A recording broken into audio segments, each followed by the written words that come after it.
comentaros un poquito pues de qué va a ir la charla de hoy, ¿vale? Va a ir sobre una petición que se hizo, que se llama la pasada, el momento del avión crucial a que todos nos encanta. Y la vamos a dar entre Óscar y yo, ¿vale? Óscar es uno de los pilotos de Sky de Madrid. Veo que está también por ahí Luis. Buenos días, Luis. ¿Qué tal? Encantado de verte, de que estés bien y todo eso. La pasada. ¿Qué es la pasada? Pues tiene mucho más de lo que parece, ¿vale? No es algo tan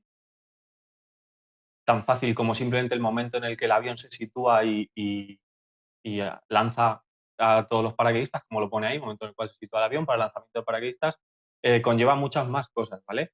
No solamente eso. Entonces, he intentado para resumirlo, porque es un tema en el que si te pones muy técnico puedes estar hablando pues bastante tiempo, y esto Oscar lo sabe, sobre todo en el tema de aviones y demás, sobre todo en instrumentación y ese tipo de temas. Oscar sabe que te puedes alargar lo que quieras. Entonces, para hacer una especie de resumen, ¿vale? Y que todo quede más o menos englobado, para mí los factores que intervienen en la pasada, uno y es crucial, son los pilotos y los aviones, ¿vale? O sea, si no hay avión, no hay pasada, eso está claro. Otro factor crucial es el ground control, ¿vale? Que ya hablaremos de él ahora más adelante. Y otro factor importante es el propio paracaidista, ¿vale? Que también tiene un factor muy grande a la hora de lo que es el spot, lo que es chequear y bueno, hacer un buen uso de- de todos los conocimientos que tenga ese paracaidista para aplicarlos a la hora de la pasada del avión, ¿vale? Cosas a tener en cuenta, ¿vale? Fijaos la parte crucial de pilotos y aviones, que es una primera parte que engloba lo que es a la pasada, ¿vale? No solamente empieza cuando el avión está colocado ya para el lanzamiento de paracaidistas, sino empieza mucho antes, empieza incluso en el embarque, ¿vale? Como veis ahí tenéis una serie de conceptos, ¿vale? Distribución de pesos en el pasaje, control de vientos en altura, posicionamiento GPS, qué es el ground speed, ese tipo de cosas, comunicación con el ground control y luego el nivelado y la velocidad del avión en la pasada.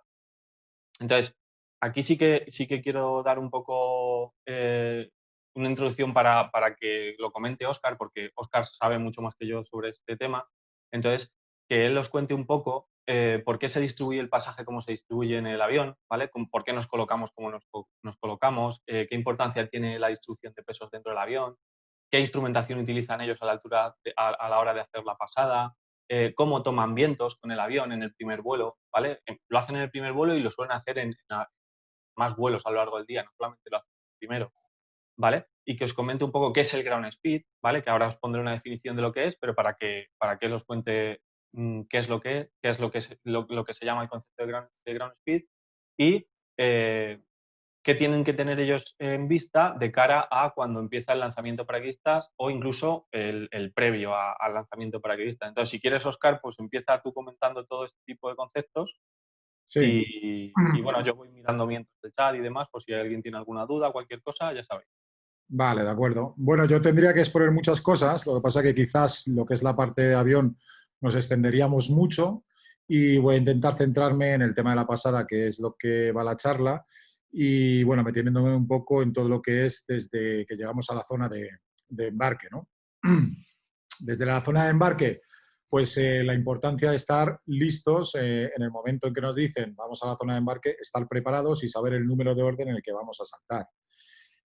¿Por qué importa esto? Pues por varias cosas. En primer lugar, porque necesitamos, o sea, por no hacer esperar al piloto cuando llega con el avión, porque eso es combustible que se está gastando y supone un dinero al club y a la empresa. Y por otro lado, por respeto a los demás. Y luego también, porque muchas veces, vosotros a lo mejor no os dais cuenta, pero estamos funcionando con dos aviones a la vez. Entonces, los tiempos, como son dos aviones diferentes, tienen tiempos distintos de ascenso y descenso. Entonces, está todo muy ajustado. Entonces, que llegue la gente al embarque y no esté preparada y estemos esperando a lo mejor 2 minutos o 3 minutos a que la gente se organice, en vez de estar ya organizados, eso supone pues una descoordinación de tiempos que va a dilatar que la gente al final tenga que estar esperando en siguientes vuelos, ¿no? y luego, aparte, el coste económico. Luego, si no estuviéramos en back-to-back, pues siempre es importante esperar a que el avión esté arrancado. No se debe de entrar en el avión si el avión no se arranca. ¿Por qué? Porque el arranque es un momento crítico en el que, bueno, cuando encendemos el motor puede haber un fallo, puede haber una explosión, una llamarada y, bueno, no suele pasar, es muy difícil que pase, pero el peligro está ahí y se debe de evitar, ¿no? Luego, por supuesto, pues no pasar por delante del avión, siempre pasar por detrás. Por delante, pues lógicamente por la hélice, ya están las señales marcadas para, para hacer el embarque de los dos aviones. Y bueno, el cuidado del tener objetos sueltos cuando pasamos por detrás, porque el chorro, pues bueno, los puede lanzar y ya sabéis que, por ejemplo, en la zona de Ocaña embarcamos, pero también hay gente que está mirando y esos objetos pueden salir despedidos a las personas que están mirando el embarque, ¿no? Luego, lógicamente, y entrando en un poquito en seguridad, estar todos con los equipos bien revisados y hacer mucho hincapié en el tema de chequear bien el PIN de reserva. Sé que esto ya lo sabéis todos los paracaidistas, pero yo os lo digo como piloto porque es un problema grave para nosotros, bueno, para todos, pero especialmente para el piloto. Si tenemos si ese PIN de reserva, el loop, está desgastado y esa reserva se abre en el momento en que salimos del avión, en el que estamos en la puerta, tenemos el peligro, ¿vale?, de que ese paracaídas se enganche en la cola con todas las consecuencias que eso conlleva, ¿no? En cuanto a la pasada, las pasadas generalmente en todas las zonas, habrá algunas excepciones, se hacen paralelas a la pista. En el caso de Ocaña, sabéis que es la pista 2911, que va de este a oeste, oeste a este, y en el caso de Lillo, pues es muy similar, ¿no? Si no, esto ya es un poco de culturilla aeronáutica, que también muchos lo sabréis. Si llegáis a una zona y os dicen, no, la pasada es este oeste y no sabéis dónde está el este, dónde está el oeste, no hay sol o no tenéis ni idea, pues veréis que en las pistas de aterrizaje hay unos numeritos, ¿vale? Y esos numeritos indican el rumbo magnético y la orientación. Es decir, en el caso de Ocaña, que es la 29, la cabecera, hay una cabecera de pista 29 y una cabecera 11, esto indica el rumbo de pista. O sea que mirando la pista de un aeródromo podéis saber o podéis ubicaros en qué dirección se va a dar siempre la pasada.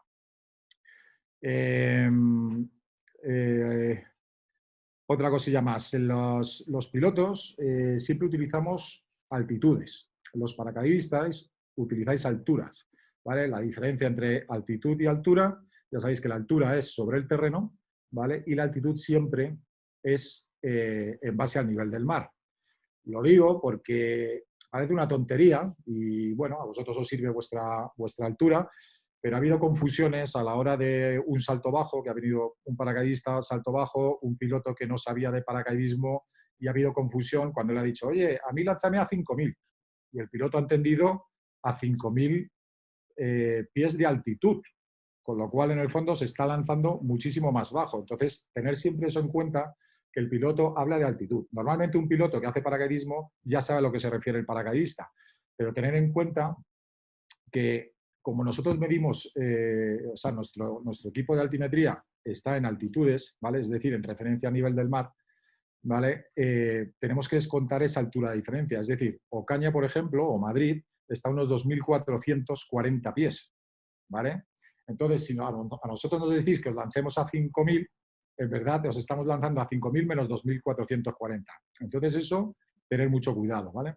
Esto, Óscar, si me permites, esto, por ejemplo, es una de las buenas razones por las que normalmente quien organiza el vuelo, eh, quien un poco gestiona todo este tipo de cosas, comunicación con el piloto, apertura de la puerta, visualización del spot, todo este tipo de cosas, lo suele hacer el staff, ¿vale? El staff conoce a sus pilotos, sabe cómo tiene que comunicarse con ellos, la comunicación puede ser incluso no verbal, solamente con comunicación visual ya nos podemos entender, conocemos la zona, conocemos cómo trabajan los aviones, entonces es un factor importante por el cual el staff es el que suele gestionar todo este tipo de cosas.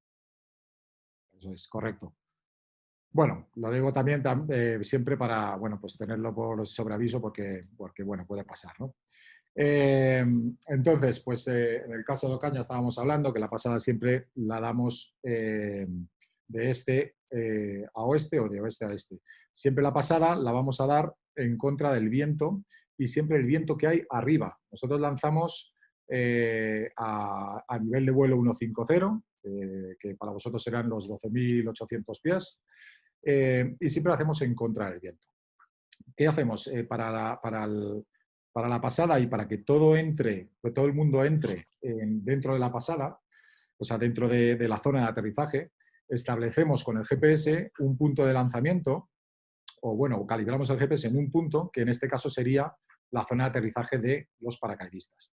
Mira, Oscar, Sí, voy a aprovechar para mostrarle primero. sí, Espera, sí, si me pones el sí, gráfico ese que tienes ahí. sí, dame un segundo. Espera, a ver si. Ahora, este gráfico.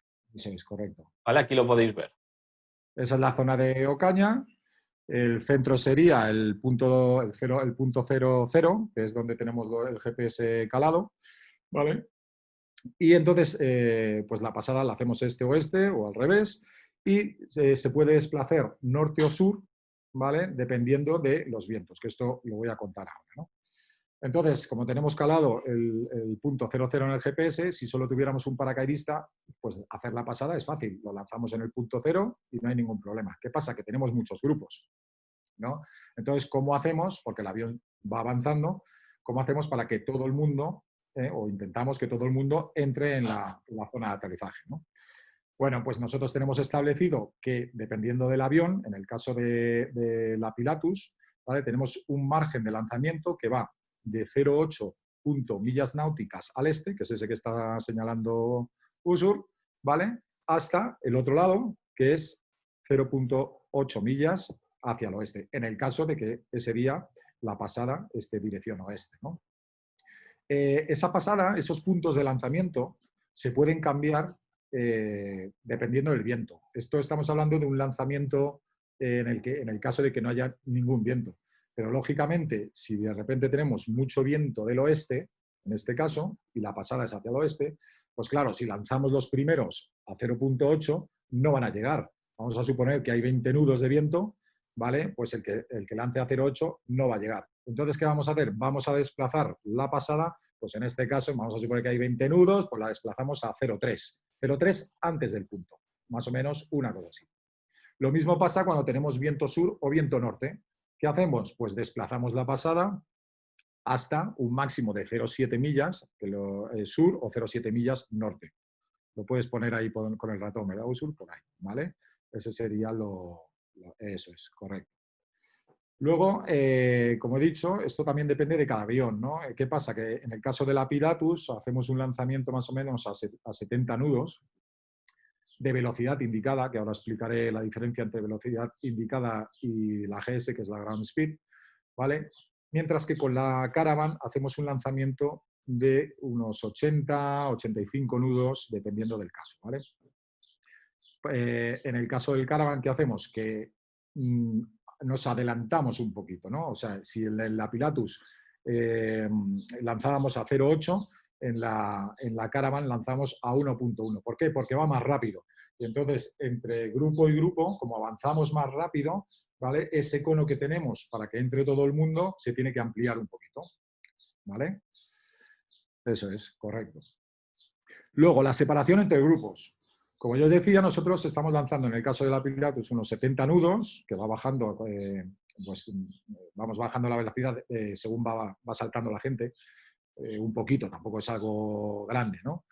En el caso de la Pilatus vamos a 70 y en el caso de la Caravan vamos a 80. Pero estamos hablando de velocidad indicada, es decir, la velocidad que nos da nuestro instrumento, que no coincide, a no ser que no haya nada de viento, con la velocidad respectiva al suelo. Si, por ejemplo, nosotros vamos a suponer, por un caso, que nuestro avión va a 100 nudos, pero tenemos 20 nudos de viento en cara, ¿vale? Nuestra velocidad sobre el suelo son 80 nudos, ¿vale? Con lo cual vamos más despacio de lo que creemos. Ha habido casos en Ocaña, por ejemplo, que tienes 30, incluso hemos llegado a tener 40 nudos de frente, ¿vale? Pues si vas a 80 nudos de indicada menos los 40 nudos de viento que tienes de cara, en el fondo estás avanzando 40 nudos respecto al suelo. Eso el paracaidista no lo sabe, lo sabemos nosotros. Por eso os decimos que dejéis más tiempo entre grupo, ¿vale? Y eso es súper importante, porque claro, llega un día con viento, vosotros no lo sabéis, dejáis solo 8 segundos entre grupo y grupo, pero como estamos avanzando tan poquito, tan despacio, entonces tenéis el peligro de impactar con los paracaidistas primeros que han abierto, ¿vale?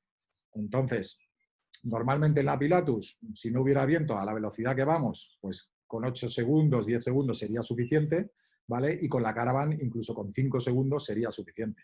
Ahora, dependiendo de los vientos que haya, pues vamos a aumentar ese tiempo. Y esto es muy importante que el paracaidista tenga conciencia y que mire las pizarras. Ya sabéis que al lado del staff, en el caso de España, apuntamos los vientos. Eso ahora le voy a explicar yo todo eso del ground a ellos, si quieres, Óscar. Vale, Y vale, así, pues si quieres continúas tú y yo luego si hay alguna duda. vale, venga, perfecto. Vale, pues gracias, Óscar, muchas gracias. Como veis, no es tan sencillo como parece o no es tan simple, tiene muchos aspectos técnicos que además el piloto tiene que tener en cuenta. Entonces, no solo eso, sino que pensar una cosa. Además de que el piloto tiene que medir todo este tipo de factores, ¿vale? Está en comunicación con otro tráfico que pueda haber en la zona y tiene que gestionarlo también. A la hora de ellos, por ejemplo, hacer la pasada, tienen que disminuir la velocidad, con lo cual el avión pierde un elemento de sustentación, ¿vale? Y tiene más peligro de poder desequilibrarse o entrar en stall, que se llama, que eso vamos a ver ahora si queréis lo que es. ¿Vale? Además de estar en comunicación siempre con el ground control, pues porque el ground control no deja de ser siempre los ojos y los oídos del avión en tierra, ¿vale? Entonces tiene que estar pendiente de si hay tráficos que no están autorizados en la zona, que se cuele algún helicóptero o yo que sé, que haya alguien imaginado volando un dron o cualquier cosa de esas, ¿vale? Cosas que no deberían de hacer, el ground control siempre se lo comunicaría al piloto. Es pues la razón por la que el piloto, cuando le quedan 2 minutos para el lanzamiento, lo que hace es solicita autorización al ground control para que el ground control verifique que todo está limpio, que todo está claro y que el lanzamiento se puede realizar con seguridad, ¿vale? Pensar una cosa también en el tema de distribución de pesos, porque es tan importante. Fijaros en esta foto que os he puesto aquí, ¿vale? La diferencia desde el ala hasta la cola y del ala hacia el motor de la Caravan, ¿vale? Ya sabéis que la Caravan es un avión largo y que el peso siempre hay que distribuirlo lo más pegado al piloto posible, ya esté el avión lleno o no esté lleno, ¿vale? En esta foto de aquí abajo, fijaros que el avión no está lleno completamente, pero todo el mundo, incluso en el momento del lanzamiento, aquí estoy yo abriendo la puerta, todo el mundo está pegado en la parte trasera, ¿vale? Si hay un desplazamiento de mucho peso hacia la parte trasera del avión, hacia la cola, ¿vale? Ahí se genera mucho peso, unido a un factor de menor sustentación debido a la velocidad, ¿vale? Porque el piloto no nos puede lanzar a la velocidad que quiera, tiene que reducir la velocidad. Si no reduce la velocidad, saldríamos escupidos y bueno, eso quiere decir, he dado 700 vueltas en la salida, pues pasaría por eso, ¿vale? Entonces, para intentar que se haga una salida estable, que todo el mundo salga bien o más o menos bien, se reduce la velocidad, ¿vale? Al reducir la velocidad hay una menor sustentación, ¿vale? Del avión. Y si metemos mucho peso en la parte trasera, donde estoy señalando aquí con el ratón, lo que le pasa es que se incrementa este ángulo, ¿vale? Y el avión puede entrar en stall. Entrar en stall es que pierde la sustentación totalmente, ¿vale? Entonces, para que veáis cuán peligroso puede ser esto, ¿vale? O qué importancia tiene este tipo de respetar que estemos todos aquí esperando a que salga un grupo y luego salir nosotros y demás. Fijaos en una cosa, os voy a enseñar si funciona y me va bien, que espero que sí, para que veáis un vídeo, ¿vale? En el que un avión entra en stall, qué es lo que sucede, ¿vale? Para que veáis más o menos qué es lo que puede suceder, ¿vale? Pensar que, y aquí el piloto ha manejado perfectamente el avión en la pérdida en la entrada en stall y lo ha recuperado sin problema. Pero veis, mucho peso en la parte trasera hace que el avión se desnivele totalmente, ¿vale? Por eso es tan importante respetar esa distribución de pesos. A la hora de aterrizar y despegar, también, bueno, al aterrizar normalmente el avión no suele llevar paracaidistas, pero a la hora de despegar es bastante importante. Esto también es un factor clave a la hora de que muchas veces en los embarques os dais cuenta de que en la Caravan caben 18 y no somos 18, somos menos. A lo mejor somos 15, somos 16. Eso tiene que ver con el peso del combustible. ¿vale? Los aviones también tienen una normativa a la hora de despegue y tienen que despegar con un tiempo, o sea, con un peso adecuado, ¿vale? Por eso, si ese peso se excede, hay que disminuir plazas, ¿vale? Entonces, tener en cuenta una cosa. Mira, os voy a poner aquí otro vídeo para que veáis un poco qué es lo que pasa cuando un avión entra al stall y con cuánta fuerza te puede escupir un avión si estás fuera o retenerte si estás dentro, ¿vale? Que eso también puede pasar. Vale, a ver, dame un segundo.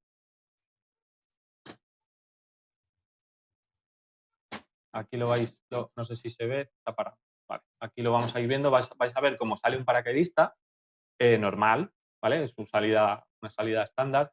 Y después, este tipo de aquí, que es el cámara, ¿vale? No sé si se ve bien, ¿se ve bien? ¿Sí? ¿Se ve bien? Sí. Vale, este tipo de aquí, que es el cámara, vais a ver que se coloca en el cámara step del avión, después de que este salte. Entonces, el avión aquí no tengo muy claro, quizás por el peso, o es un avión pequeño, entra en stall, ¿vale? Y entonces, ¿ves? Pierde totalmente, te dais cuenta que pierde totalmente la orientación, este paracaidista se cae y este intenta agarrarse, el cámara intenta agarrarse. En el momento en el que el avión está girando a esa velocidad, fijaros con qué fuerza, ¿vale? Puede salir un cámara despedido o una persona, ¿vale? Entonces es importante intentar evitar este tipo de situaciones y la conciencia de todo esto radica en el paracaidista, porque el piloto está haciendo su trabajo. Quiero decir, intenta hacerlo lo mejor que puede en los parámetros que tiene que seguir.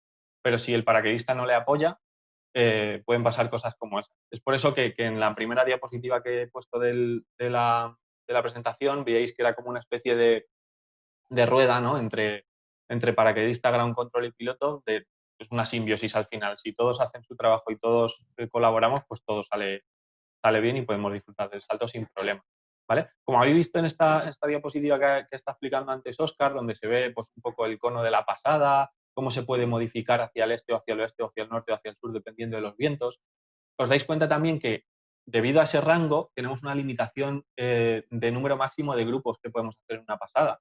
Es decir, lo que no podemos hacer es una caravan, por ejemplo, que tiene 18 plazas, meter 18 console, ¿vale? Porque el primero tendría que salir en Noblejas y el último podría salir en vete tú a saber dónde, ¿vale? Entonces siempre hay una limitación de un número máximo de grupos por avión, ¿vale? No se pueden meter tantos paracaidistas como quieras, ¿vale?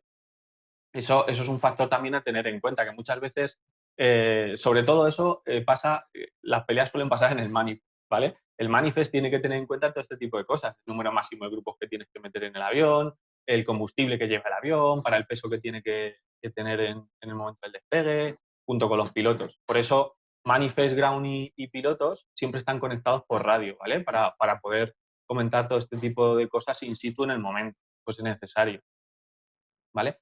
Perdón un momentito. Mira, a ver si pudieras poner un vídeo en YouTube que salen los primeros que pone Caravan Stall.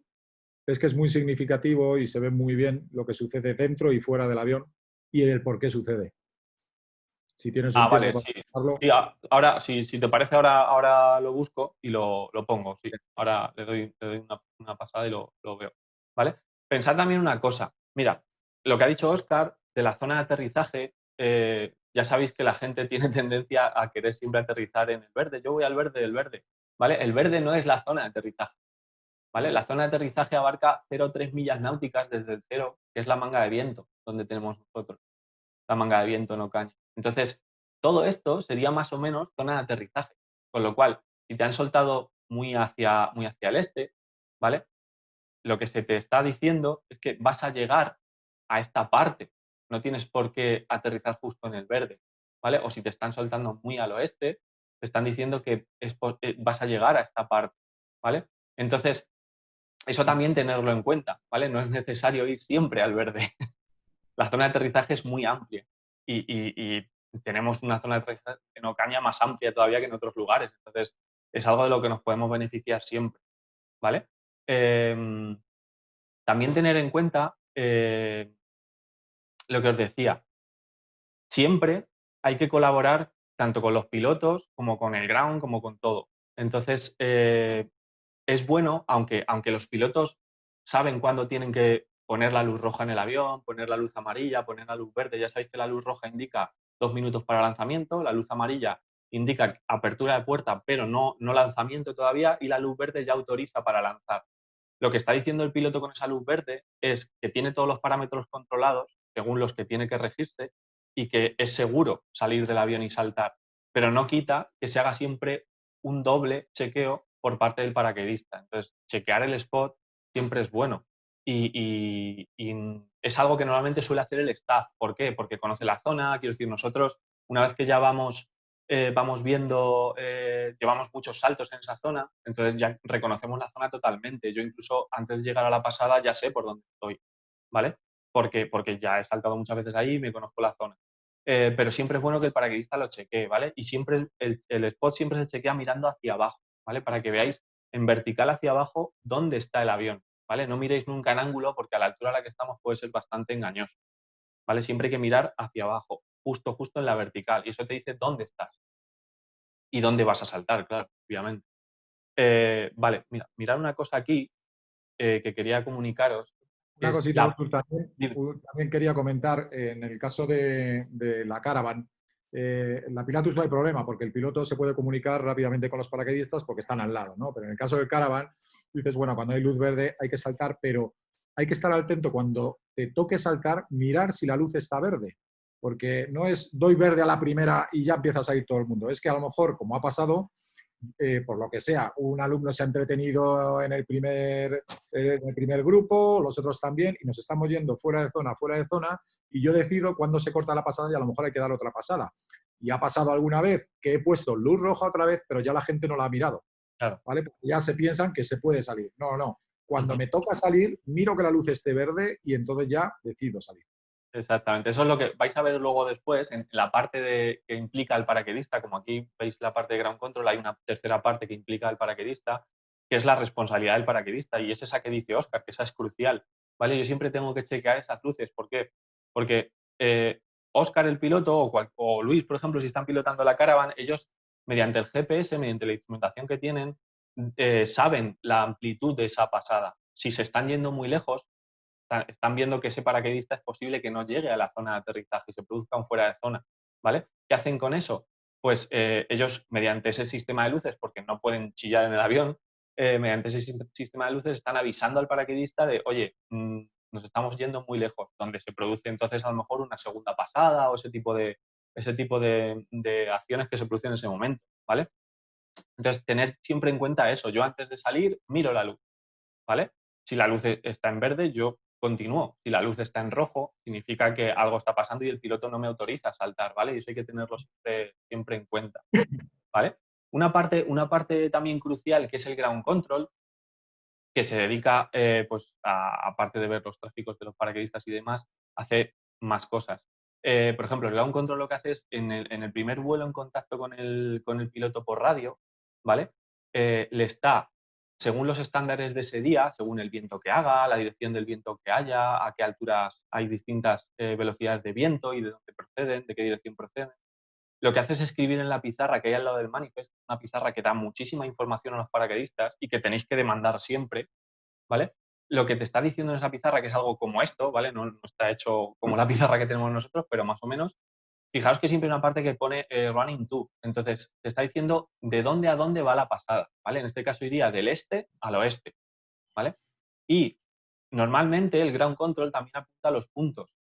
Eso quiere decir que el primer grupo está saliendo en 0,5 millas náuticas al este, desde el cero que ya habéis visto que era la manga de viento, ¿vale? 0,2 norte, es decir, está hacia arriba, subida a la pasada 0,2 millas náuticas. Eso te hace una idea de qué es lo que va a pasar arriba. Con lo cual, a veces te asomas y dices, joder, estoy casi encima del R4. O a veces te asomas y dices, joder, pues estoy casi encima de la pista. ¿Qué está pasando aquí? Pues eso es indicación de dónde viene el viento y por qué se mueve la pasada hacia ese lugar, ¿vale? Para que tú veas hacia dónde te va a arrastrar el viento en caída libre, ¿vale? Y luego, vientos que toma el avión en el primer vuelo siempre, o como os he dicho, muchas veces también durante el propio día, si los vientos cambian y demás, a 5.000, a 3.000 y a 1.000 pies de altura. ¿Por qué? Porque es lo que a nosotros nos implica bajo campana, ¿vale? Lo que nos va a mover. Entonces, a 5.000 pies, pues sabéis que puede haber, por ejemplo, 15 nudos provenientes del oeste. a 3.000 pies 10 nudos provenientes del suroeste y a 1.000 pies 7 nudos provenientes del suroeste, con lo cual estáis viendo qué es lo que va a pasar bajo campana.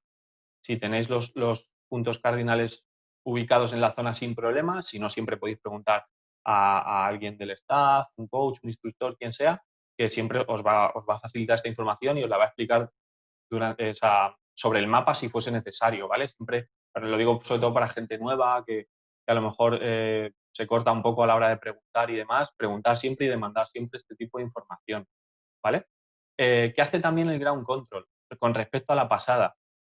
Pensar una cosa, los vientos que toma el avión suelen ser bastante acordes a los que hay realmente, pero puede haber fallos, ¿vale? Puede haber pequeñas variaciones, no fallos, sino pequeñas variaciones. Entonces, el ground control da pequeñas correcciones en la pasada. A lo mejor si en un primer vuelo hay un primer grupo que se ha quedado un poco corto, pues la mueve y le dice al piloto, oye, pues muévela a 0,2 millas náuticas hacia el este, ¿vale? O verifica que las condiciones de viento a lo mejor son más fuertes de las que parecían, ¿vale? Con lo cual así podemos establecer los límites y demás, ¿vale? Y luego también está pendiente de los tráficos en la zona, tanto internos como externos. ¿Qué quiere decir eso? Tráficos como pueden ser los nuestros propios, de nuestros aviones, o de los propios paracaidistas, o externos. Yo qué sé, un helicóptero que vaya a la zona porque tiene que repostar, o incluso el tráfico de veleros, ¿vale? El tráfico de veleros que hay en la zona, pues todo ese tipo de cosas, el ground control siempre tiene que estar pendiente de ellos. Y yo he sido ground control durante varios años y creerme que se aprende muchísimo. Se aprende muchísimo, muchísimo, muchísimo sobre las pasadas, sobre las condiciones de viento, sobre todo eso. Para mí es un puesto de trabajo que está muy valorado. Por mí está muy valorado porque yo he aprendido mucho siendo ground control y la cantidad de información que aprendes de un ground control es brutal. Y muchas gracias a la gente que me ha enseñado, por supuesto. Entonces, tened en cuenta también una cosa, las distancias normalmente entre grupos suelen estar estipuladas entre 0,2 y 0,3 millas náuticas, ¿vale? Esto serían entre unos 1.200 pies, 1.800 pies, una cosa así, ¿vale? El ground control es capaz de ver eso. Cuando ya eres un ground control que ya has visto muchas salidas, muchas pasadas, sabes si alguien se ha retrasado más en la puerta, si no, si el espacio no es suficiente entre grupos, ¿vale? Y eso ayuda también a los pilotos a la hora de comunicarse con ellos y decir, oye, pues mira, pues creo que los grupos están saliendo muy juntos. En vez de 10 segundos, da 12 segundos, ¿vale? En la Pilatus, por ejemplo, o en la cara, si fuese necesario también. Entonces, son partes que no son inconexas, no pueden estar sueltas, ¿vale? Siempre tienen que estar en constante comunicación por la seguridad y para garantizar que todo esto salga bien, claro, obviamente, y que sea un salto seguro para todo el mundo. Lo que os decía, el espacio seguro entre grupos suelen ser 0,2 millas náuticas, 0,3 millas náuticas. Pero esto no siempre es así, no es estándar, ¿vale? Porque ¿qué es lo que qué es lo que se quiere conseguir con una pasada segura? ¿O qué es lo que se pretende para que podamos seguir disfrutando de este deporte? Aquí es donde entra también la parte de la responsabilidad del paracaidista, ¿vale? El paracaidista chequea el spot, ¿vale? Es algo que, sí, como os digo, es algo que por familiarización con los aviones, con la comunicación con el piloto, con la zona y demás, pues siempre lo suele hacer el staff. Por eso siempre, digamos que distribuimos nosotros los grupos en la zona de embarque, ¿vale? Pues tú vas primero, pues tú no sé qué, y todo ese tipo de cosas.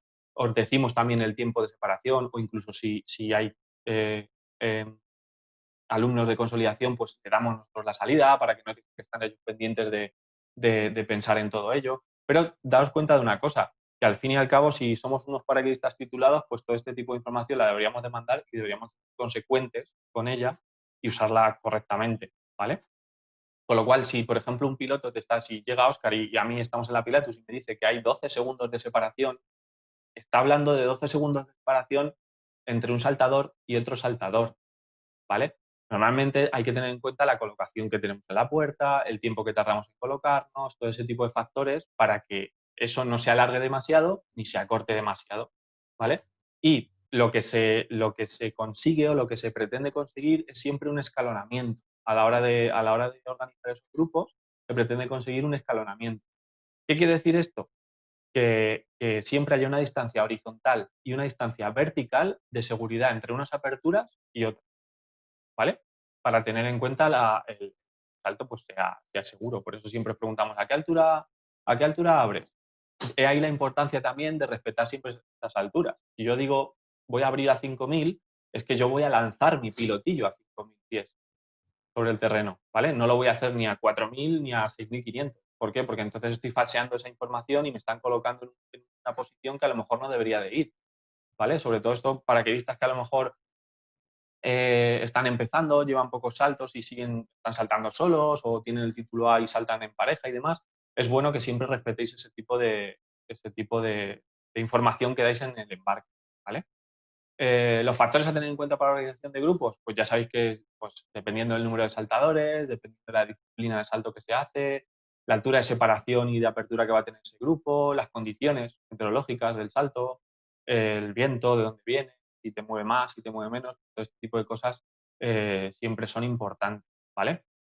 Un apunte que quiero hacer aquí, que tiene que ver con la pasada, ¿vale? Y me gusta mucho recalcarlo siempre, sobre todo a gente que tiene poca experiencia y demás, que a mí me parece muy útil. Bueno, hay sitios donde no te dicen el tiempo de separación, ¿vale? Igual que hay aviones que solo tienen una luz roja y una luz verde, o la Pilatus, por ejemplo, tiene el pitido, no todos tienen luces. Hay sitios donde no te dicen el tiempo de separación. ¿Qué hago si no me dicen un tiempo de separación?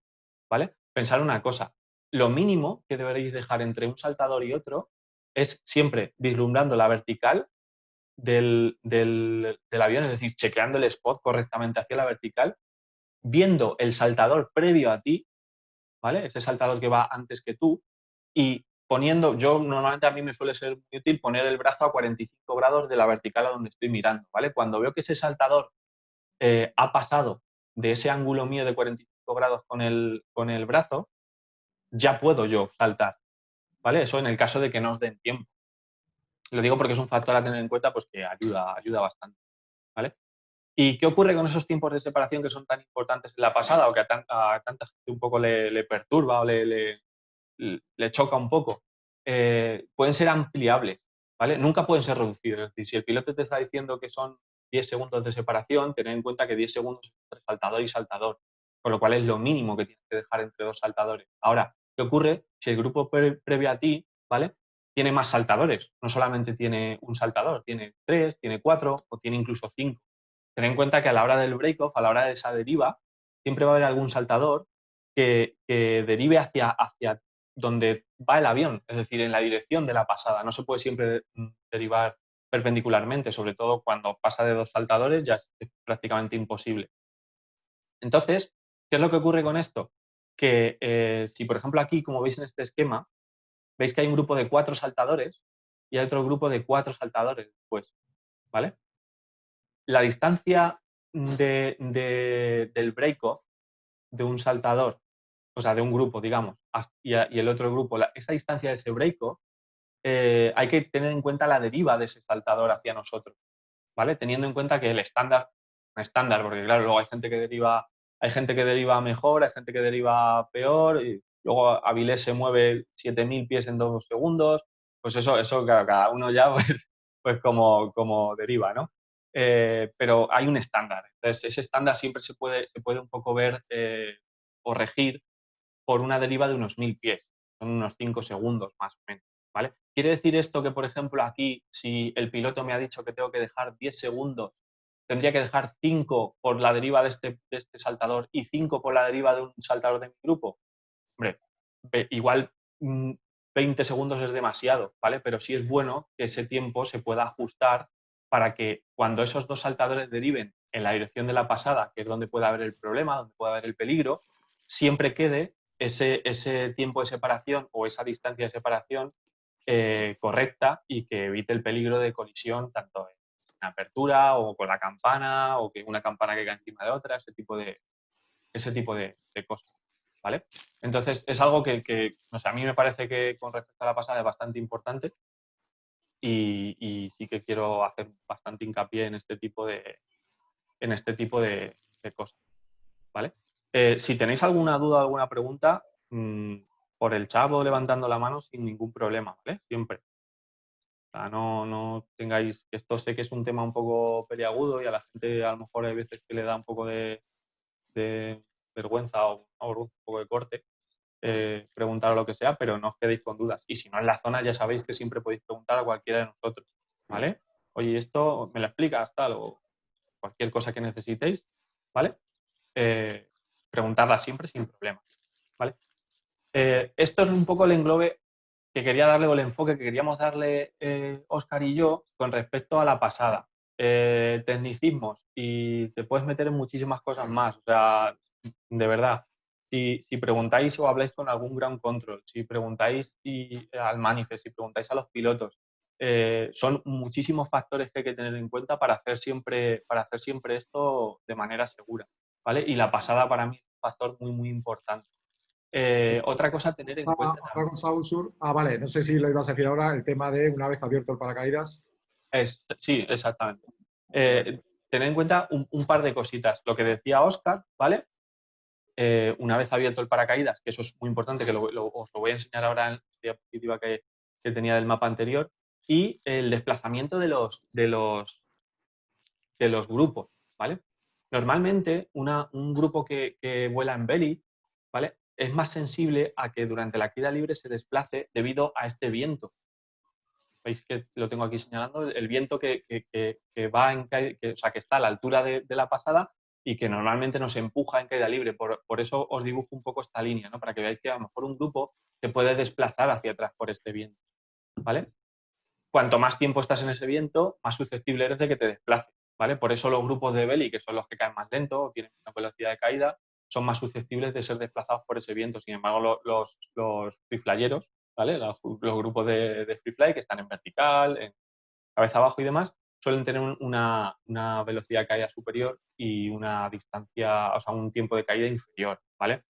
A la hora de organizar esos grupos, sé que los manuales dicen, pues primero los grupos de belly, de más a menos, luego los grupos de free fly, y están en lo correcto, porque tienen en cuenta todo este tipo de factores, pero esos factores tienen en cuenta que son modificables, ¿vale? En Ocaña, normalmente, no siempre, pero normalmente no tenemos un viento tan fuerte como para que desplace tanto un grupo. Entonces puede ser que a lo mejor un grupo de free fly vaya antes que un grupo de relativo y demás, ¿vale?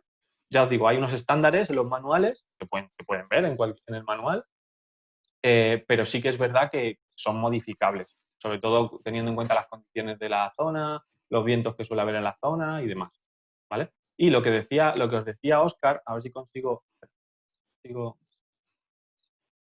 un poco aquí, que quiero que lo veáis aquí, ¿vale? Se ve, ¿no? Se ve esta, vale. La pasada, ya sabéis que suele ser en dirección este-oeste o este-whisky o whisky-este, ¿vale? ¿Qué quiere decir o sea, a qué quería hacer hincapié Óscar cuando abrimos con la campana? Si yo tengo un grupo que está saltando aquí, más o menos sobre la fábrica de la Rich, que es este punto donde tengo el ratón, el segundo grupo está saltando sobre esta zona, más o menos sobre la vertical del campo. Si yo nada más abrir mi campana, digo, uy, la zona está aquí, me voy para allá corriendo, ¿vale? Es posible que sin quererlo me esté metiendo en el punto donde el otro grupo tiene que abrir su paracaídas, ¿vale? Y eso es muy, muy peligroso. Por eso siempre hacemos en la zona tantísimo hincapié en que cuando yo abro mi paracaídas, y estoy bajo campana, me tengo que desplazar siempre en perpendicular a esa pasada, ¿vale? Si la pasada lleva esta dirección, ¿vale? Yo me desplazo en perpendicular. Normalmente se suele hacer siempre hacia la R4 porque es una zona más limpia de obstáculos y demás, porque aquí ya sabéis que están los aviones, hay tráfico de aviones y es más peligroso, ¿vale? Ese es un factor importante. Una vez que yo bajo campana he visto al siguiente grupo, al que va después de mí, abrir, entonces ya me puedo dirigir con seguridad porque los tengo localizados, ¿vale? Y ese es un factor bastante, bastante importante también a tener en cuenta a la hora de la pasada, ¿vale? No vayáis nunca siempre en el sentido de la pasada, porque es peligroso. Podéis meteros en el grupo siguiente o incluso si alguien lo hace antes que vosotros, se puede meter en vuestro grupo, ¿vale? Vale, entonces, bueno, dicho esto, aquí habíamos llegado ya un poco, pero tampoco quiero hacerlo muy largo, es un poco un globe general, ¿vale? Y, bueno, pongo aquí los aviones que tenemos en Ocaña, ya veis, la Caravan, la Pilatus, que muchos los conocéis, dudas, preguntas, y sí que quiero, antes de que empiece un poco lo diré, el este de dudas y preguntas, el turno de dudas y preguntas, quiero darle voz a Avilés. porque nos va a hablar un poco de un proyecto que tiene él, ¿vale? Un proyecto que está haciendo muy interesante y bueno, va a hacer una especie de introducción, presentación a ello. Así que, bueno, Avilés, pues creo que tienes audio, no sé si... Espérate. El terreno es tuyo. ¿Tienes audio? ¿Sí? Aquí estamos, creo que sí. Ahí estamos. Pues nada. Pues Tú nada, muy mismo. buena. ¿Qué tal? Creo que aquí más o menos nos conocemos casi todos, pero bueno, yo soy Carlos Avilés, por si acaso no me conocía alguien. Soy instructor de túnel de viento en Hurricane Factory Madrid y llevo saltando desde 2010. Y pues ahora llevaba tiempo con un proyecto de unificar todo el tema del túnel de viento, del paracaidismo y sobre todo ofrecer a los alumnos que tenemos pues una amplia, o sea, que puedan aprender en todas las disciplinas y de todos los niveles. O sea, nuestro objetivo es hacer una comunidad, crear una comunidad que se va a llamar Upside Down Flyers Community, que ya está en Instagram y todo eso, ya por cierto, me podéis seguir. Estamos organizando también eventos para una vez que terminemos la cuarentena y el confinamiento, y somos unos cuantos de aquí, la verdad. Está Dani Rizos también con nosotros, está Joaquín Forero, Joaco, que todos lo conoceréis como referente de las alas, que es el que nos va a llevar un poquito todo el tema del wingsuit en nuestros eventos y sobre todo también, ya no solo para los eventos, sino para todos los alumnos, tener una comunidad donde tengan un sitio donde acudir siempre, no solo en los eventos, sino cualquier duda, cualquier cosa, tener una guía donde puedas hacer una buena base, con una buena evolución y un poco así. Si alguien tiene alguna pregunta o algo, si María también, que está un poco dentro del proyecto, que es un poco la community manager y la que va a organizar los eventos, la que está en contacto también con los patrocinadores, que vamos a tener sorteos, muchas sorpresas, pues si quiere añadir algo. Nada, pues simplemente eso, que juntarnos todos un poquito, que muchas veces se nos olvida que el paracaidismo también se aprende en suelo. Yo tengo la suerte de tener al maestro en casa, entonces quieras que no, estoy escuchando todos los días paracaidismo, todos los días cosas en las que mejorar, y quieras que no, esa suerte me gustaría también que la tuvieran pues todos los que formen parte de esta comunidad que están haciendo ahora. Los eventos los queremos hacer o estamos buscando hacerlos por todo el territorio nacional y obviamente Ocaña, nuestra drop zone madre. Y pues poquito más, sentimiento de comunidad, de querer avanzar y de querer aprender con unos pasos sólidos y buenos desde el principio. Y también todos juntos, todos muy unidos y como decía María, que el 90% de las cosas de paracaidismo, sobre todo la seguridad, se aprende en el suelo. Y en el suelo es donde más trabajo queremos hacer, sobre todo dentro de la comunidad, nutriéndonos todos de todos, hablando todos con todos, organizando ya también no solo actividades de paracaidismo, sino actividades pues con otras empresas con las que tenemos contacto y queremos hacer también pues, reuniones allí pues para hacer, bueno, es que no queremos decirlo y vamos a dejar un poquito de intriga para cuando vayamos subiendo cositas y organizando cositas. Pero sobre todo es eso, que estemos todos unidos, que cada uno desde que salga de su AFF o de su título A tenga un sitio donde acudir, donde pueda confiar en la gente que estamos detrás y que estén bien guiados, sobre todo para formar una buena base. Estamos muy acostumbrados, que siempre queremos ir muy rápido, muy rápido, muy rápido y abandonamos muchas veces el tema de la base, en la cual luego nos damos cuenta sí o sí a los años que tenemos que volver atrás. Pues si nos hubieran dicho en el salto 26 todo eso, que nos hemos dado cuenta ahora con 300 o 400 o 500 o los saltos que nos haya costado darnos cuenta, si nos lo hubieran dicho antes, pues nos habríamos ahorrado primero mucho dinero y mucho tiempo, ¿no? Entonces, también estamos muy acostumbrados a tener muchísima gente. Yo el primero, antes de antes de que me lo contaran, que para eso también es esto, para que no le pase a la gente lo mismo que me pasó a mí, que me tuve que gastar además un montón de dinero y que no lo sabes bien porque no tienes una buena guía por dónde seguir o por dónde centrar tus energías dentro del mundo del paracaidismo, ¿no? Entonces, pues eso es. Cualquiera que quiera venir con nosotros, bienvenido va a ser. Y tenemos a Adrián también con la campana, también con el ángulo, con el free fly. Tenemos también un videógrafo profesional para hacer luego vídeos guapos para las redes sociales. No sé, la verdad que es un proyecto que tenemos muchísimas ganas. Quien me conocía y ya se lo había comentado alguna vez, pues estará diciendo, sí, esto que me comentó este que llevaba mucho tiempo, pues mira, ya va para adelante. Esperemos que salgamos de esta muy rápido Sí, porque hay muchas cosas preparadas para cuando se pueda volar. Así que lo que tenemos ganas es de que se pueda volar para empezar a sacar cosas y que podáis empezar a ver resultados. Pues yo te digo, Avilés, que ganas te digo que no van a faltar y que me parece una idea estupenda y bueno, ya sabéis que contaréis con el apoyo de mucha gente y ahí estaremos para todo lo que sea necesario. Así que genial, me parece una idea cojonuda y muy buena. Bueno, pues gracias. ya sabéis, chicos, esto ganas no nos faltan a nadie, ¿eh? O sea, estamos aquí todos deseando. Como tú bien has dicho antes, sí, les deseamos toda la suerte en el nuevo proyecto, a Carlos y a todos los que le acompañan en el mismo.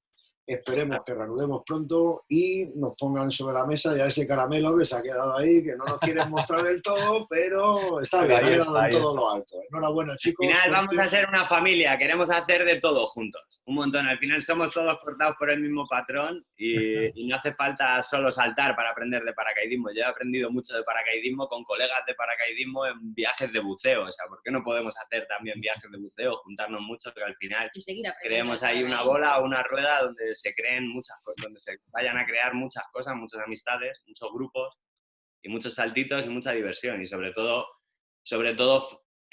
formando a gente muy completa, que es al final la prioridad de todo esto, que el volador que venga y que sea de la comunidad, que sea una persona completa y segura, que no sea una persona que tiene 700 saltos, sabe ir de head down, pero no te sabe llegar a una cosa básica como es una estrella de 4. Que lo hemos visto todos los que llevamos un poco de tiempo en esto, vemos que nos saltamos muchas cosas básicas, pues eso, pues volver un poquito a la base y hacer una buena comunidad. Claro que sí. Esa es estupendo. Vale, vale, Cristian, ¿qué tienes por ahí? ¿Qué tenemos? ¿Qué dudas tiene la gente? Voy a darle audio a Paco Sonic, ¿Qué que lo nos veo por cuenta ahí. Paco? Y creo que, no sé si ya puedes tener... Mira a ver si puedes tener audio, Paco. ¿Tienes? Sí. Ahora sí, ¿no? Sí. Muy buenas. Muy bien. Oye, muchas gracias, Uso. Antes que nada, muchas gracias por la charla, he aprendido mucho. Nada. Y tenía dos dudas. La primera era si se tiene en cuenta y quién tiene en cuenta los vientos que vimos en otra de las charlas, los vientos que hay por capas, ¿no? A distintas alturas. Si se tiene eso en cuenta a la hora de determinar la luz verde hasta la luz roja, ¿no? La pasada en la que pueden saltar los paracaidistas, ¿no? Si se tiene en cuenta esos vientos y cómo se calcula.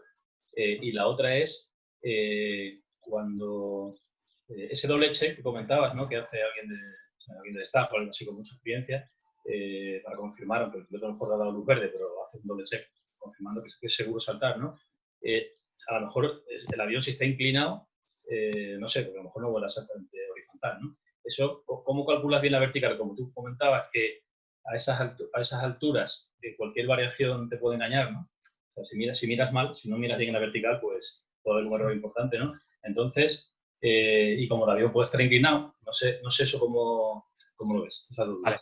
Mira, yo si quieres... Cristian, ya que he estado aquí callado tanto tiempo, déjame meter el bazo un ratito, porque pues, acabo de hacer una alusión a los más viejos del lugar y entonces he dicho, ese soy yo. Vale, Paco, mira, voy a aprovechar que me deja Cristian, te voy a contar una cosa. Todo esto viene derivado de la práctica y el uso que se hacía en el paracaidismo cuando no existían los medios de los cuales disponemos a día de hoy. Un piloto, aparte de su pericia y experiencia, a día de hoy va acompañado de una cantidad de elementos informáticos, electrónicos, que le ayudan a precisar con exactitud la pasada. No quiero menospreciar ni muchísimo menos porque sigue siendo algo tremendamente complicado. Solo tenemos que pensar que al mismo tiempo que estoy pilotando una aeronave, teniendo en cuenta el desplazamiento de esa carga, con lo que eso implica, solo comentar esos dos parámetros, ya empezamos a ponernos los pelos de punta lo difícil que es. Añadiría un tercero que es buscar la comodidad para que los paracaidistas estén bien lanzados, tengan el viento a su disposición para regresar cómodamente a la zona. Los que están con ese viento en contra por el arco de la pasada no tiene que ser superior a una determinada cantidad o distancia para que regresen cómodamente. Es decir, solo imaginarnos estos ya dices, wow, el trabajo que tienen los pilotos. Pero sí es cierto que ha quedado en desuso esta práctica que mencionaba Cristian, porque a día de hoy los paracaidistas no son formados en la AFF, digamos, en la suerte de dar la pasada, cosa que antiguamente sí se exigía a un alumno porque era obligatorio. No existían todos estos sistemas de ayuda de geolocalización ni GPS, no había absolutamente nada de todo esto de lo cual se dispone hoy en los aviones. Vale. Entonces, ¿qué ocurre? El paracaidista era formado y, lógicamente, tenía que identificar el punto de salto sobre el cual quería lanzarse él mismo. ¿Qué es lo que ocurre? Esta práctica era necesaria, insisto, por las carencias que había.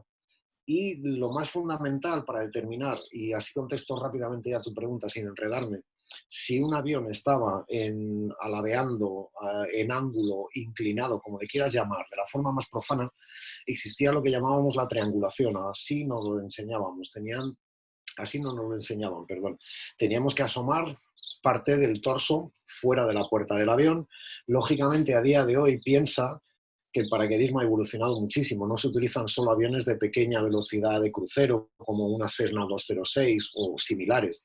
Hoy se están utilizando hoy en día para el lanzamiento de paracaidistas aviones tan diversos que llevan una velocidad muchísimo más alta, y todas estas prácticas han quedado completamente obsoletas y además no recomendables.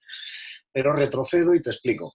Había que hacer la famosa triangulación. El paracaidista asomaba su cabeza y un poco el torso, porque solo asomando la cabeza no llegas a tener un ángulo de verticalidad absoluta, y lo primero que se te obligaba era a trazar la trayectoria, valga la redundancia, que describía ese avión. ¿Cómo lo podíamos hacer?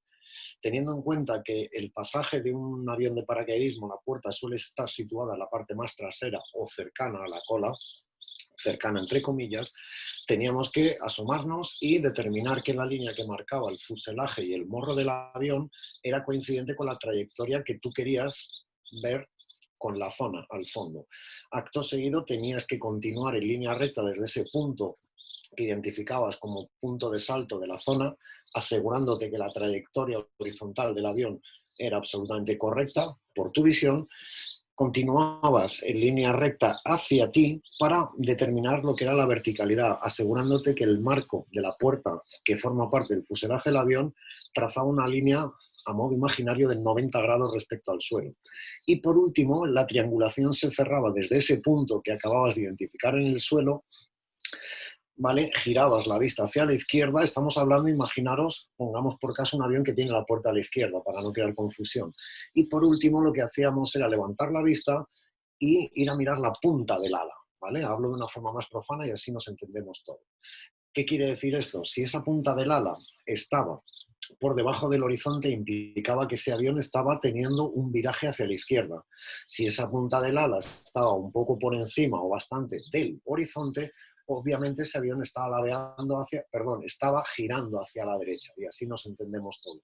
Con lo cual, evidentemente, la trayectoria inicial que yo había calculado no se iba a cumplir, porque según avanzaba ese avión, lógicamente se iba a ir desplazando o bien a un lado izquierdo o hacia el otro derecho.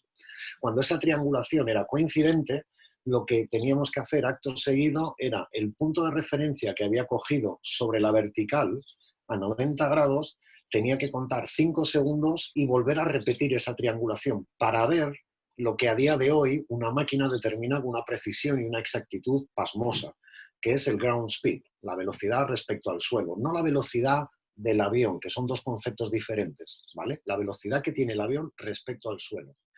Pues bien, contábamos aquellos 5 segundos, volvíamos a repetir el proceso de la triangulación y veíamos que en el suelo ese avión se había desplazado X distancia, con los puntos, lógicamente, que te habías prefijado en el suelo como referencia. Eso determinaba que ese espacio que tú habías calculado en esas dos referencias en tierra era el que ibas a aplicar en el punto donde tú querías ser lanzado. Lógicamente, esto implicaba la necesidad total y absoluta de tener un contacto visual con el suelo, sin interferencias de nubes. Es decir, era un paracaidismo más antiguo, más precario, pero que en ese momento era necesario hacerlo. Paco, esto responde a tu pregunta, un poco largo, pero forma parte de los viejos tiempos. A día de hoy, aunque es aconsejable, como muy bien están haciendo Óscar y Usur, darle todo este tipo de información teórica a un paracaidista, por lógica, por cuestiones también de seguridad, no es solo una cuestión operativa, son ambas, es una mezcla de seguridad y operatividad, ha quedado completamente en desuso esta práctica y al paracaidista ya no se le exige que tenga que demostrar técnica o físicamente esta suerte, pero sí que maneje los conceptos teóricos de la misma. Toma chapa que me acabo de largar, Carlito, ¿qué te parece? Y nosotros nos agobiamos porque tenemos que contar entre paracaidistas, ¿sabes? Y, o sea, imaginaos si tuviésemos que hacer todo esto. Venga, voy a ser otra vez el abogado del diablo. Venga, va, que la gente no pregunta. Oye, yo he ido a una zona en la que me decían que tiraban primero a los free flyers y luego a los belly, a los que van boca abajo, planos, se encaja. Y llego a otras zonas y me dicen lo contrario. ¿Esto cómo va, Cristian? ¿Esto qué pasa? ¿No hay una norma internacional, mundial, que diga cómo tiene que ser? Pues, a ver, hay una norma, no es una norma, es unas pautas a seguir en el reglamento en función un poco de todos los parámetros que se tienen que tener en cuenta a la hora de cómo separar un grupo, qué distancia, qué tiempos de separación hay que dejar, quién va primero, por número de saltadores en el grupo, etc, etc. Lo que pasa es que no es algo que sea de seguir a rajatabla 100%, ¿vale? Depende mucho de la zona en la que estés, qué tipo de pasada se está dando, un poco, depende un poco de muchos factores, ¿vale? Que cambian y al cambiar constantemente, pues es factible de que ese tipo de reglamento o de manual se pueda cambiar, ¿vale? Imaginaos, por ejemplo, una pasada en la que apenas hay desplazamiento lateral, ¿vale? Porque no hay casi viento. Y resulta que hay un grupo de free fly que van a abrir a cierta altura, hay un grupo de belly que van a abrir también a otra cierta altura, vamos a suponer 1000 pies por encima de esa altura. Tener en cuenta que el tiempo de caída libre, por ejemplo, que va a estar ese grupo de free fly en el aire, va a ser mucho menor que el tiempo de caída libre que va a estar el grupo de relativo, con lo cual sería más consecuente o sería más correcto dejar que ese grupo salte primero. Sin embargo, sitios donde a lo mejor el desplazamiento lateral a causa del viento en el momento de la pasada es muy fuerte, ¿vale? Sabemos que ese desplazamiento va a generar mucho más énfasis en el grupo de belly, que se va a desplazar durante más tiempo, ¿vale? Con lo cual estás generando, digamos, una separación horizontal mayor en ese sentido, ¿vale? Incluso hay sitios...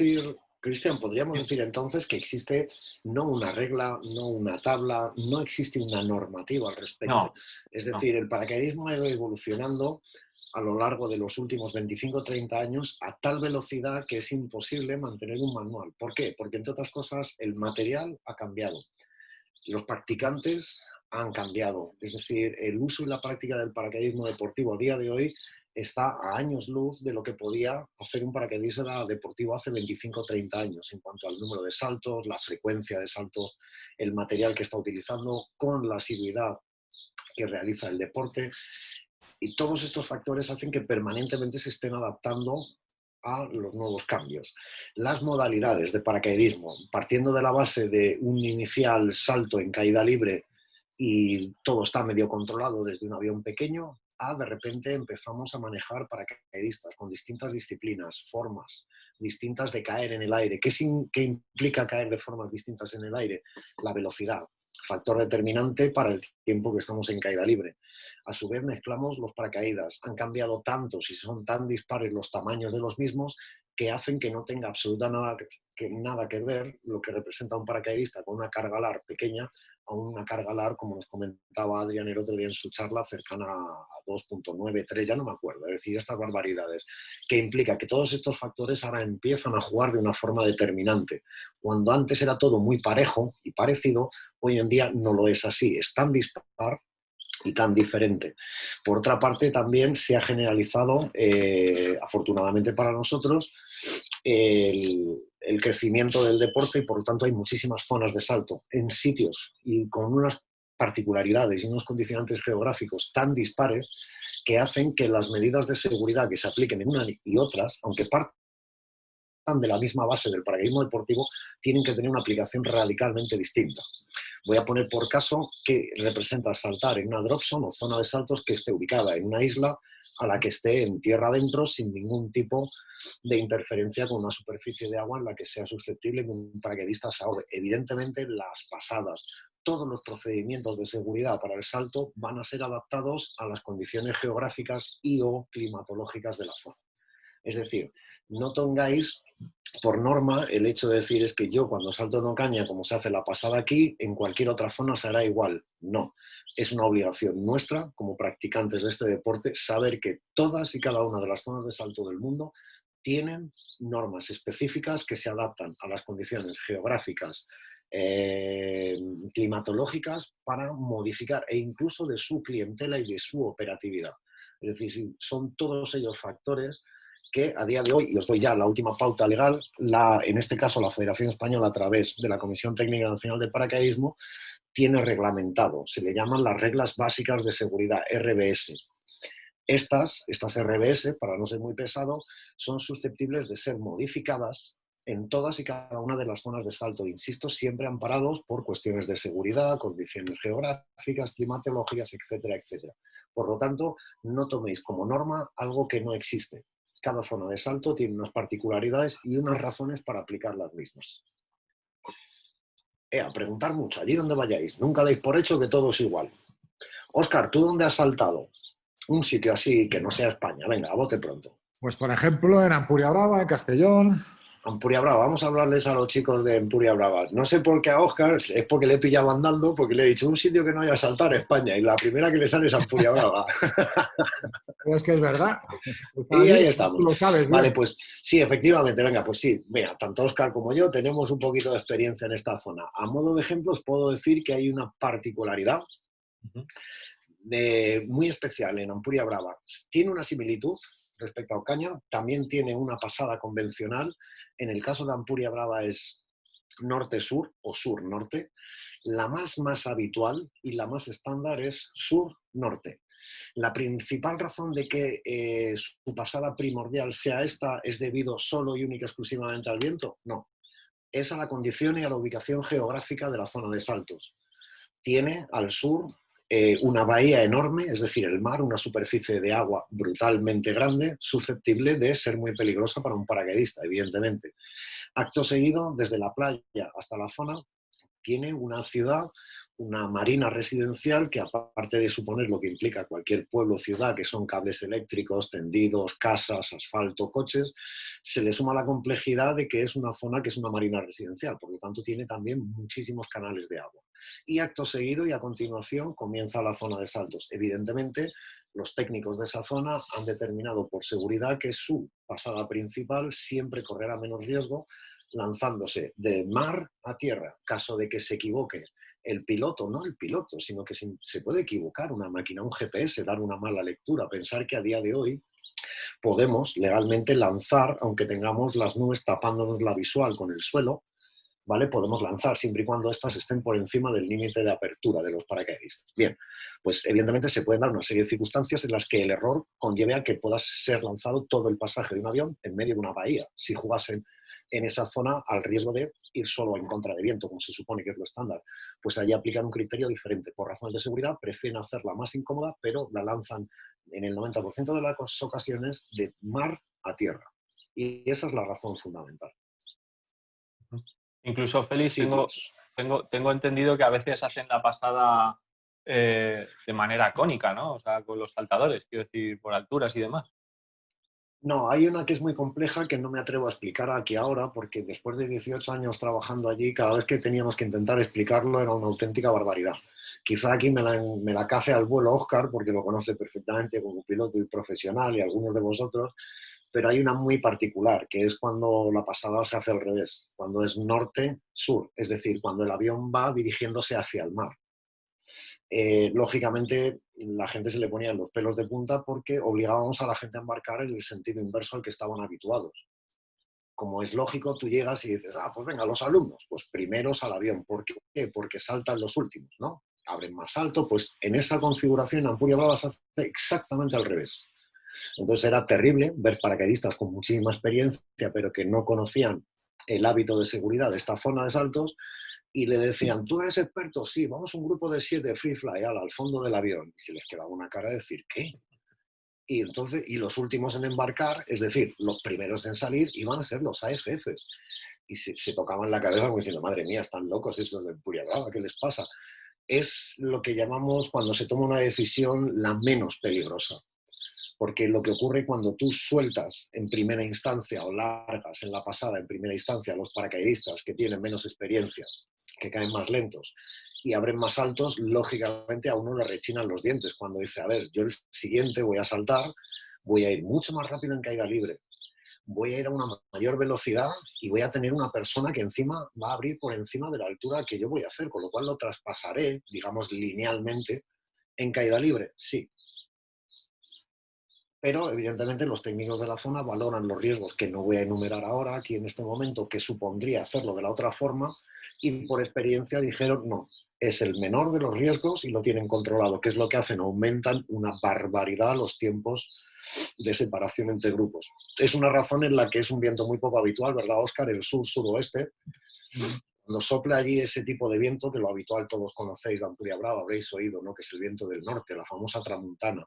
Pues hay un viento que es infinitamente más peligroso por las condiciones de la zona, que es el sur-suroeste. Y cuando se dan esas condiciones, que son muy, muy pocas al año, es cuando se produce ese cambio. Y es una auténtica locura para los paracaidistas, pero por seguridad hay que aplicarlo.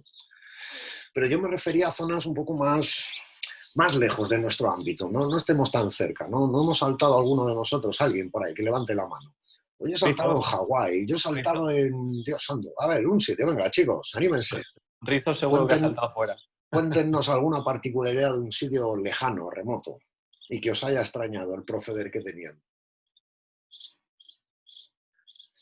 No se anima nadie por ahí. Óscar, pues te va a tocar repetir mucho. En Arizona y en California, en Perry, pero no me extrañó mucho. Es decir, eran saltos muy organizados, con lo cual tampoco... No, sí, Arizona... sí me sorprendió, mira, de Arizona, ahora que lo dices, no, de Perry me sorprendió una cosa. Hay un aeropuerto militar muy cerca y ves pasar los aviones militares para aterrizar, prácticamente los puedes tocar. Vuelan un poco al oeste, me parece que es de tu pasada, y simplemente te dicen, si los ves, no vueles con la campana hacia ellos. Pero es brutal ver un avión militar enorme pasar por ahí al lado. Y en Arizona lo que me sorprendió fue los remolinos, que decían, sí, hay muchos remolinos, si los ves no vayas hacia ellos, pero no paraban de saltar porque hubiera 4 o 5 remolinos ahí en medio del desierto. También era muy grande. Pero... En ese sentido tenemos que explicarle a la gente que aquí tenemos un instinto de protección quizá a veces exagerado. No hablo solo de Ocaña, hablo en España. Es decir, está bien. ¿Qué es lo que ocurre? Que también podemos tener ese margen de seguridad más elevado, más estricto. ¿Por qué? Porque tenemos también una disponibilidad para saltar muchísimo mayor. Es decir, los días operativos o saltables en España son infinitamente superiores a los que puedan tener en otras zonas geográficas del mundo, donde se practica mucho el paracaidismo deportivo. Entonces, sí, nuestro grado de sometimiento a las vicisitudes, pues marca un límite diferente. Cuéntales la particularidad que tiene de Arizona, ya que hablamos de pasadas. ¿Qué peligroso es una pasada muy larga o muy corta en Arizona? No les contestes todavía a la gente, la mayoría dirá, ay, pues claro, tengo que andar mucho o me encontraré obstáculos. Pues va a ser que en Arizona no, ¿verdad? Y en medio del desierto hombre, hay casas sueltas, un granjero, hombre, si das con la cosechadora de turno por allí ya es mala suerte, pero cuéntales a todos cuando vas allí y te dicen, ojito con los fueras de zona, que aquí hay serpientes ¿Y cómo le llamo yo? Araclanes, no, joder, no me sale el nombre. Escorpiones, muy peligrosos. De hecho, por las mañanas yo dormía en la zona, en el búnker que tenía, y decía, antes de ponerte los zapatos, mira que no tengan ningún escorpión dentro. Sí, sí, sí. Y sí, así que las serpientes... no infravaloréis el trabajo de los pilotos, ¿verdad, Dani? Que en Arizona especialmente no es ninguna broma que te lancen fuera. No.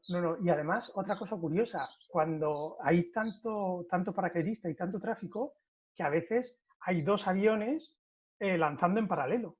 Es decir, 2 grupos completamente independientes de fan jumpers por un lado y fan jumpers por el otro.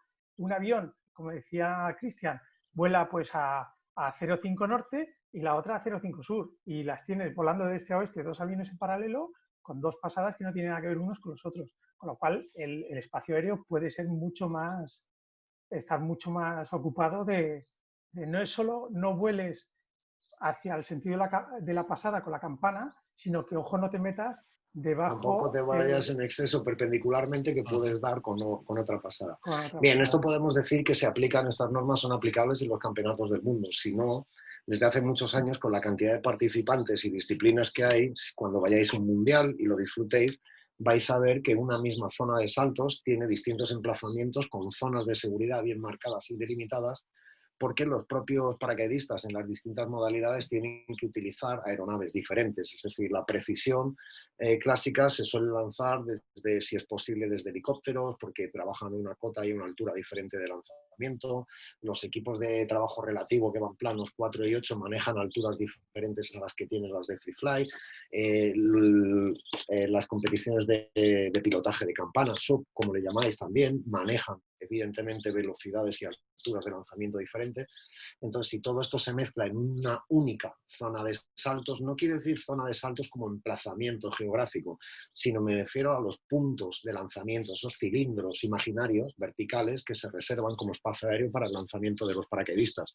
Pues podremos ver que en los mundiales se aplica esa técnica. Lógicamente, las zonas de salto tienen que tener, como en Arizona, así nos apunta Dani, esa particularidad de disponer de un espacio aéreo suficientemente amplio para separar horizontalmente.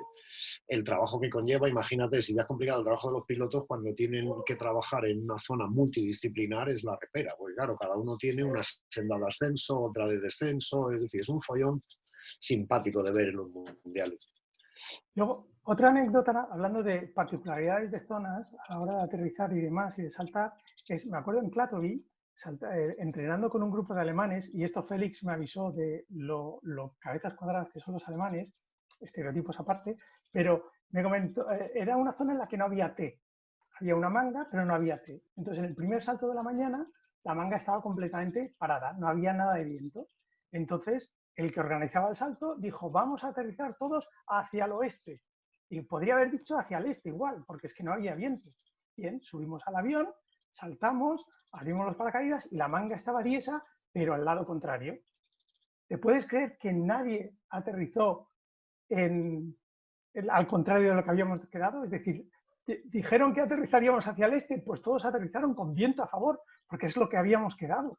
Es decir, era más peligroso intentar aterrizar con viento en contra, que es como a todo el mundo nos gusta, con 40 tíos, 40 alemanes que habían dicho que iban a aterrizar hacia el este y créeme que aterrizaban hacia el este.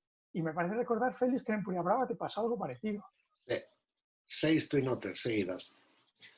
6 Twin Otters seguidas en un buggy, 600 personas, y las 6 Twin Otters aterrizaron con el viento en cola. Y allí no cambia nadie. Evidentemente es mucho más peligroso modificar el tráfico, hacer giros básicos, hacer giros bajos y enfrentar tráficos de colisión, evidentemente. Quiero hacer una entradilla porque nos viene muy bien, ¿verdad, Cristian? A veces se nos da esta situación, Óscar, en la zona, en la que, claro, técnicamente nosotros estamos decidiendo el por qué lanzamos con las condiciones climatológicas que hay a nivel general. Tenemos una serie de vientos, el avión está dando la pasada en una dirección determinada porque el piloto así ha establecido y ese cono del cual os ha estado hablando Cristian durante la charla se va desplazando en una dirección u otra. En este caso para nosotros primordialmente hacia el eco o que llamamos este, es por aquello de que en español es un poco fácil no diferenciarlo, entonces por eso decimos eco whisky, este o este. Bien, pues cuando tomamos esa decisión hay veces que se le recrimina al ground control por qué está manteniendo la T y a lo mejor tenemos 1 o 2 vientos de viento a favor. Ah, caray, es que nos haces aterrizar con un poquito de viento a favor cuando en realidad si casi no hay viento, ¿qué más te da? ¿Por qué no la cambias? Hay unas razones para que esto suceda, es decir, si tanto el piloto como el ground control han decidido modificar el largaje, me sale en francés, largage, el movimiento, el lanzamiento de la pasada, a veces es más conveniente que los paracaidistas, el 80% de ese pasaje, afronte 1 o 2 nudos de viento y compatibilice el lanzamiento adecuado de los paracaidistas dentro del cono de seguridad, que no cambiar la T, con lo cual implicaría que el 20 o el 25% de ese pasaje de paracaidistas tuviese que venir y en última instancia tener que verse forzados a hacer un giro bajo. Es decir, en demasiadas ocasiones juzgamos o ponemos en entredicho la labor de ground piloto, y creerme que lleva un trabajo muy arduo el ponerse de acuerdo, sobre todo no para tomar una decisión. Eso podríamos decirlo así, Óscar, ¿no? Que un vuelo, bueno, entre comillas, es fácil. Lo difícil es mantener ese grado de efectividad y eficacia durante 22 vuelos al día, 18, con condiciones climatológicas muy cambiantes. Es decir, creerme que es francamente difícil, no solo lo estoy excusando, sino dando razones por las cuales hay veces en las que sí es necesario tomar una decisión que minimice el riesgo. No lo elimina al 100%, pero ha de minimizarlo. Gracias porque esa entradilla ha estado fenomenal ahí, Dani. Correcto. Hay una pregunta, veo, ¿no? Sí. Por aquí también de... Sí, dale, Cristian. ¿Quién pregunta? Miguel Millán, que pregunta que qué licencia se necesita para hacer saltos en drop zone cerca del mar.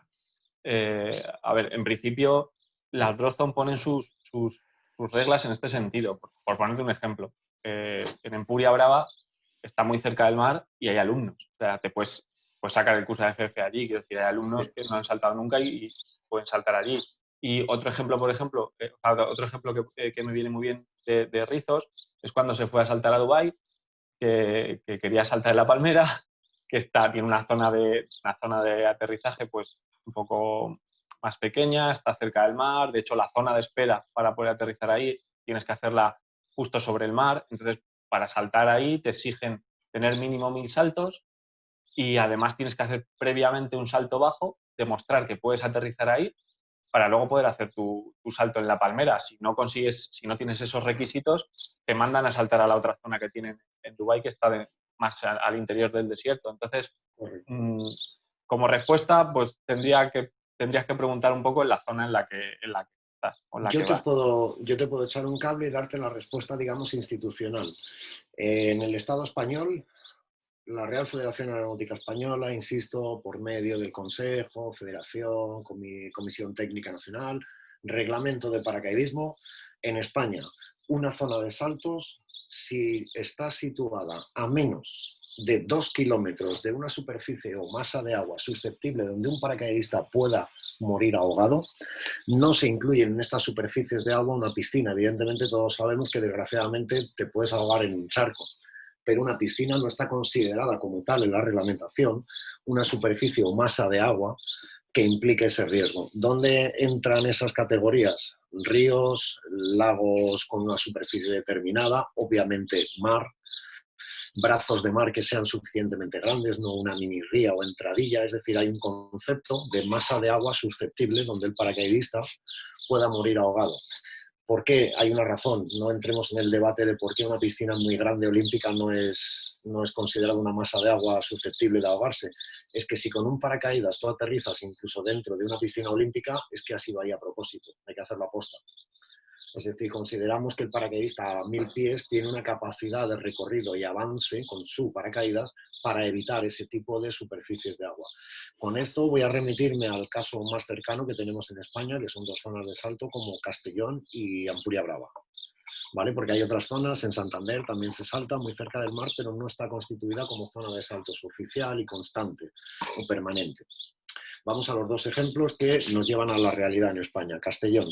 Castellón obviamente tiene que cumplir una normativa porque se encuentra a menos de 2 kilómetros de una superficie de agua, que en este caso para ellos es el mar.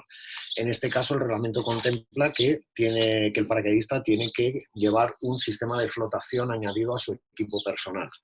En el caso de Ampuria Brava, no lo llevan, y veréis que los paracaidistas no llevan ningún tipo de suplemento en su material, porque se encuentra el punto más cercano del mar, en línea recta con la zona de salto, se encuentra a 2,2 kilómetros.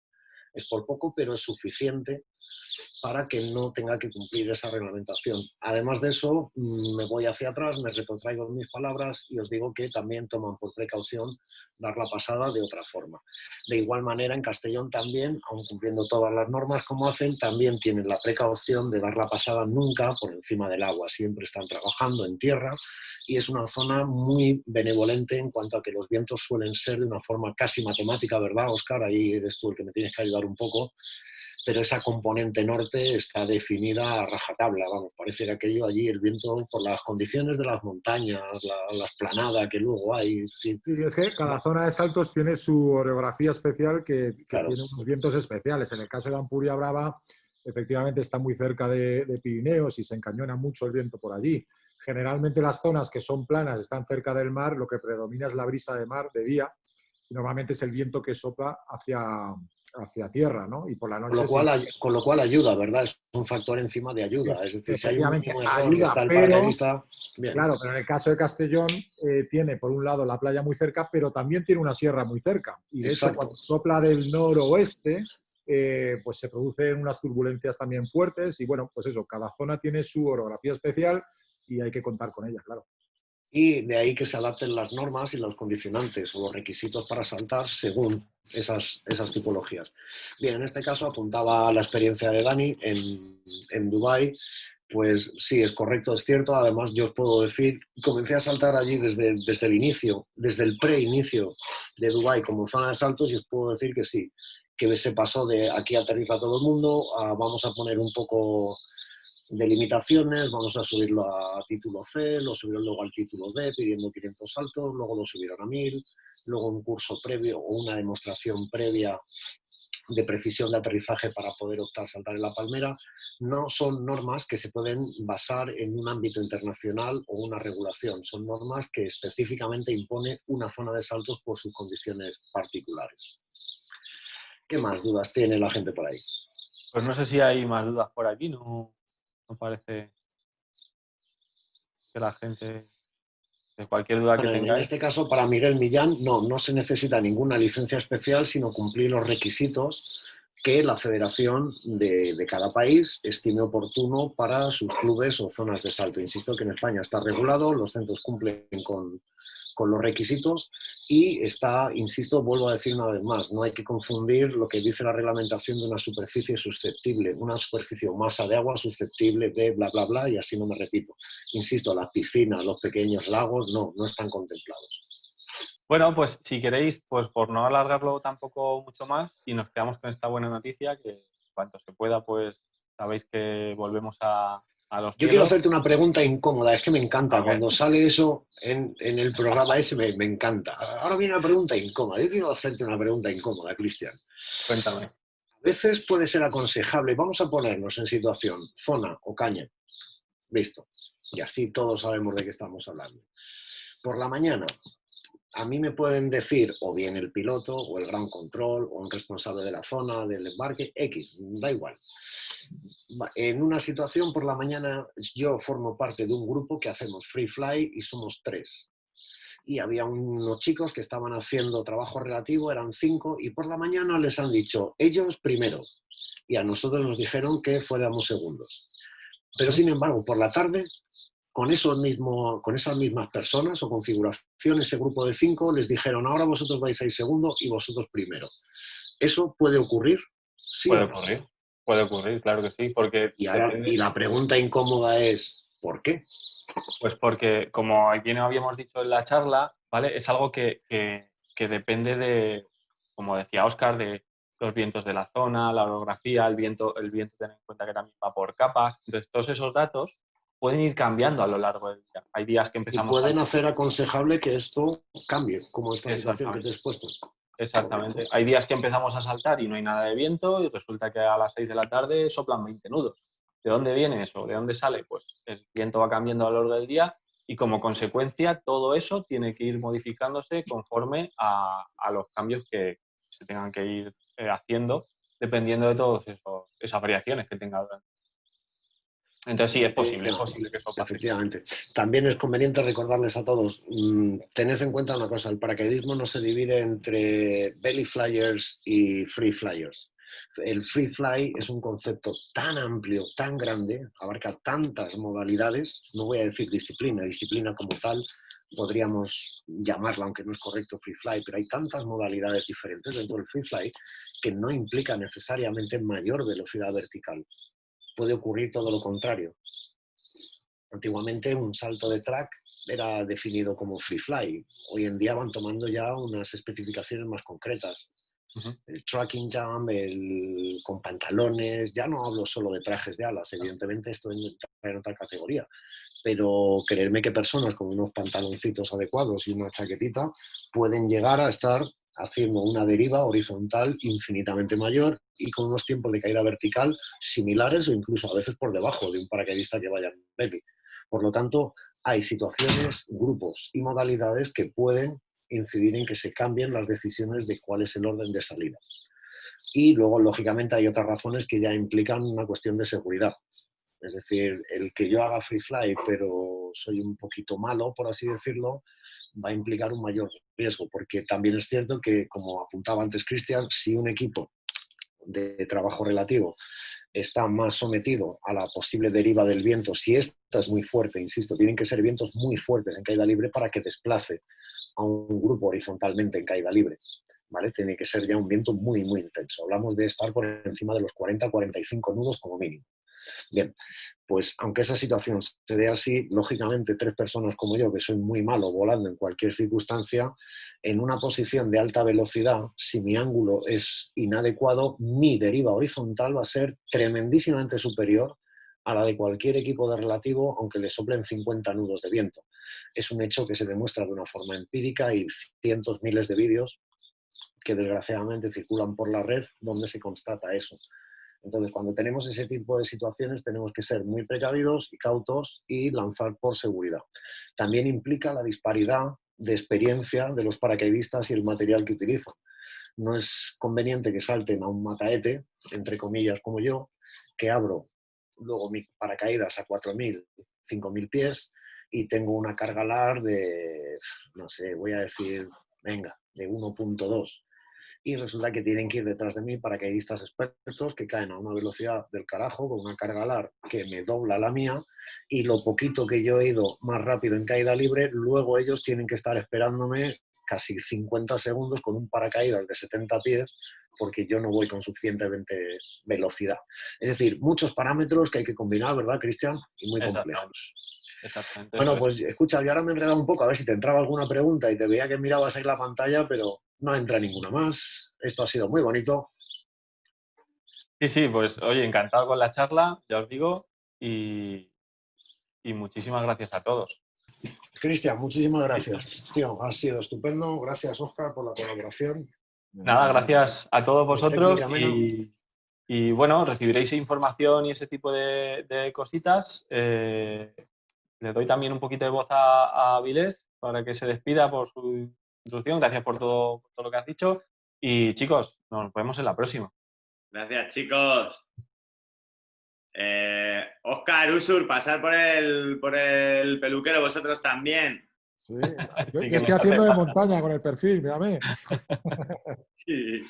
Estoy de número 1 siguiéndote en el Instagram, ¿eh? Ya. Mira qué volador tengo aquí. Ya lo he visto, ya. Está chulo, ¿eh? Pues lo dicho, chicos, muchas gracias y nos vemos en la siguiente. Chao, chao. Venga.